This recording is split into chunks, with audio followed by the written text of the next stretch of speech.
Updated January 12, 2018, 2:38 a.m. Montecito, Calif, a victim of California's deadly mudslides, had celebrated his 89th birthday just hours earlier, while another was a ballerina turned real estate agent known as the First Lady of Luxury Real Estate in parts of Montecito, an enclave for the wealthy and famous. Survivors included a 14-year-old girl miraculously pulled muddy and dazed from a home collapsed by the flows that killed her father. The number of missing has fluctuated wildly, due to shifting definitions, the inherent uncertainty that follows a natural disaster, and just plain human error. On Thursday, the number provided by authorities went from 48, down to 8, then back up to 43. Officials say a clerical mistake led to the figure of 8 being released. The youngest victim, 3-year-old Kailly Benitez, was one of 4 children killed. The other children killed were 6-year-old Peerawat Sutthithepn, 10-year-old Jonathan Benitez and 12-year-old Sawyer Corey.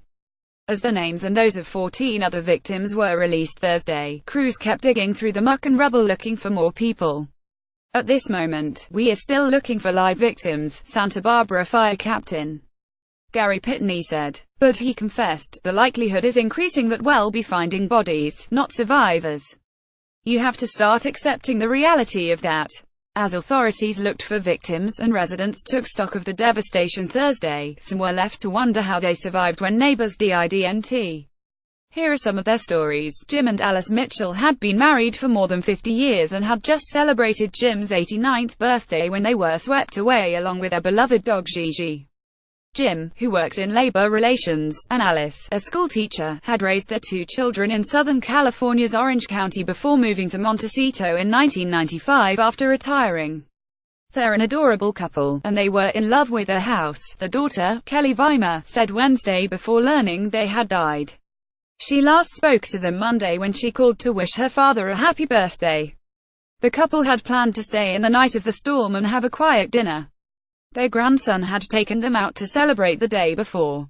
The Mitchells are survived by their 2 children, 6 grandchildren and 2 great-grandchildren, ____. Rebecca Riskin was the picture of success and health before she was killed. Her firm, Riskin Partners, credited the former ballerina with having closed more than $2 billion in high-end real estate sales since founding the company in the early 1990s. SHE's leaving a huge void. She was exceptional, said Gina Conte, who described the 61-year-old Riskin as her best friend, mentor and confidant. Conte said Riskin, who was the maid of honor at her wedding, took joy in pairing the perfect home with a perfect family and loved cooking, going for long walks and spending movie nights with her family. Riskin was swept away after a mudslide tore through her living room, Conte said, adding that her husband survived because he was in bed in a part of the house that stayed intact.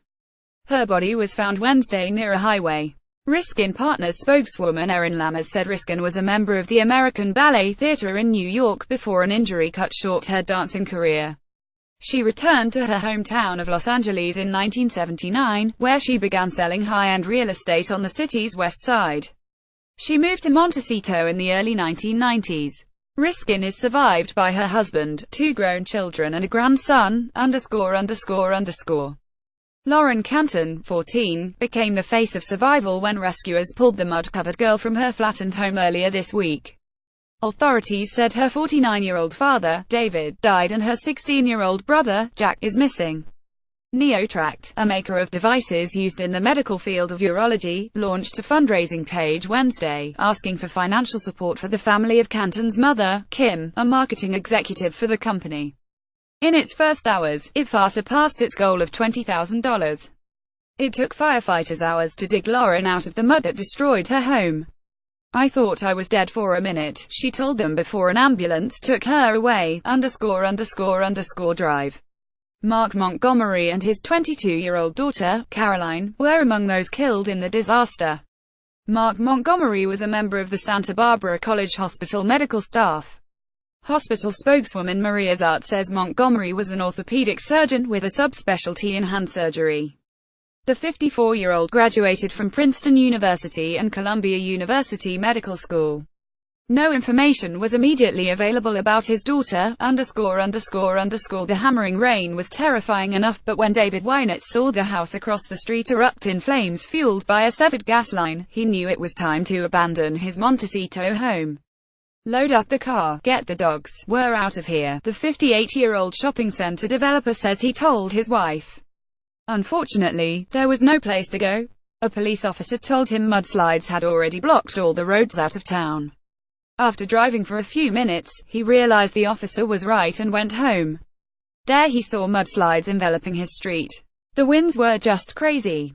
Trees were cracking. It was scary all right, he said Thursday. Wynette's house was somehow spared, but one of his neighbors, Riskin, was swept to her death.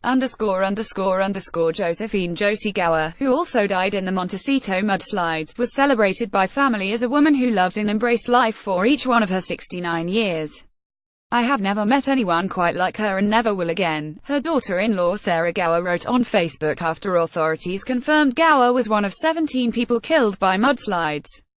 She was the life of the party, always, and loved us all so fiercely. She lived for her kids and for our kids. Gower's own Facebook page reveals a blonde with a playful love of life. One photo shows her dressed as a mermaid by a pool, while others show her riding horses and cuddling with her cats.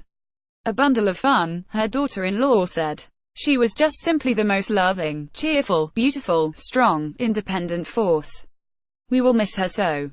She is survived by 2 adult children and 3 grandchildren, .. with time running out to find any victims alive. Attorney Trevor Quirk and a handful of friends donned chest-high waders, grabbed shovels and chainsaws and canvassed mud-saturated streets looking for survivors. They failed to find any Wednesday, the 41-year-old married father of 3 said, but didn't find any bodies either, which provided him some solace. You're walking around in waist-deep soup, he said of the grueling undertaking. It's very thick mud and you're just poking around. You could be stepping on a body and not even know it. It's almost like being blindfolded and poking around in the dark. The next day, the attorney from nearby Ojai turned his efforts to helping at a relief center, leaving it to authorities to search.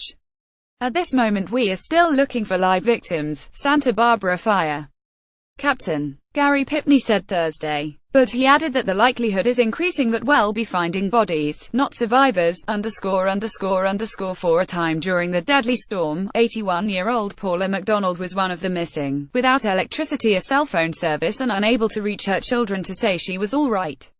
McDonald was still at home in a retirement community Thursday, adding there was no point in leaving now because she needs oxygen that is hard to transport to a hotel. She took a look around outside to see just what the driving rainstorm had wrought as it triggered mudslides on hillsides laid bare by a massive wildfire last month. It's just incredible. Seeing pictures doesn't do it justice, she said of the downed trees, flattened houses and muddy streets. I thought the fires were the worst things I'd seen in my life. One of the oldest victims was Roy Rota, revered founder of a private Catholic school in nearby Ventura. The 84-year-old former real estate broker had fled his Montecito home just last month when it came under threat from the wildfire. He died at that home, authorities confirmed Thursday. Roy believed intensely in the power of a Catholic education. St. Augustine headmaster Michael Van Heck told the Associated Press earlier this week. He's been a deep supporter of the school in every way and a mentor to me personally, to the faculty and to the kids. Officials of the K-12 school Rota, founded in 1994, said his wife was injured in the mudslide but survived. Pray also for his wife, Teresa, the gentle giant of charity and grace, and for his children and grandchildren, the school said in a statement.